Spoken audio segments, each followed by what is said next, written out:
ഞാനൊരു കഥ പറയാം.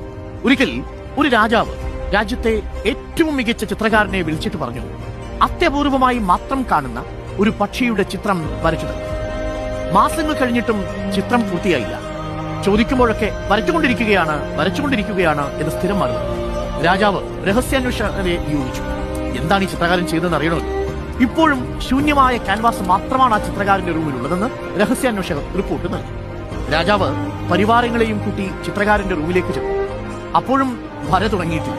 ചിത്രം എന്തായി എന്ന് ചോദിച്ചപ്പോൾ രാജാവിനോട് അല്പം കാത്തുനിൽക്കാൻ ആവശ്യപ്പെട്ട് ചിത്രകാരൻ വരച്ചു തുടങ്ങി. നിമിഷങ്ങൾക്കുള്ളിൽ ഒരു ചിത്രം റെഡിയായി. അതുകൊണ്ട് രാജാവ് അമ്പരന്നു. രാജാവ് ചോദിച്ചു, ഇത്ര വേഗം വരയ്ക്കാൻ കഴിയുമെങ്കിൽ പിന്നെ എന്തുകൊണ്ട് ഇത്ര മാസങ്ങൾ, എന്തുകൊണ്ട് ഇത്ര വൈകിപ്പിച്ചു? അയാൾ രാജാവിനെ മറ്റൊരു മുറിയിലേക്ക് ക്ഷണിച്ചു. അവിടെ മുഴുവൻ ആ പക്ഷിയുടെ വിവിധ ശൈലികളിലും ഭാവങ്ങളിലുമുള്ള ചിത്രങ്ങളാണ്. ആ കാഴ്ച കാണിച്ച ചിത്രകാരൻ പറഞ്ഞു, ഇത്രയും നാൾ ഞാൻ പരിശീലനത്തിലാണ്. ഞാൻ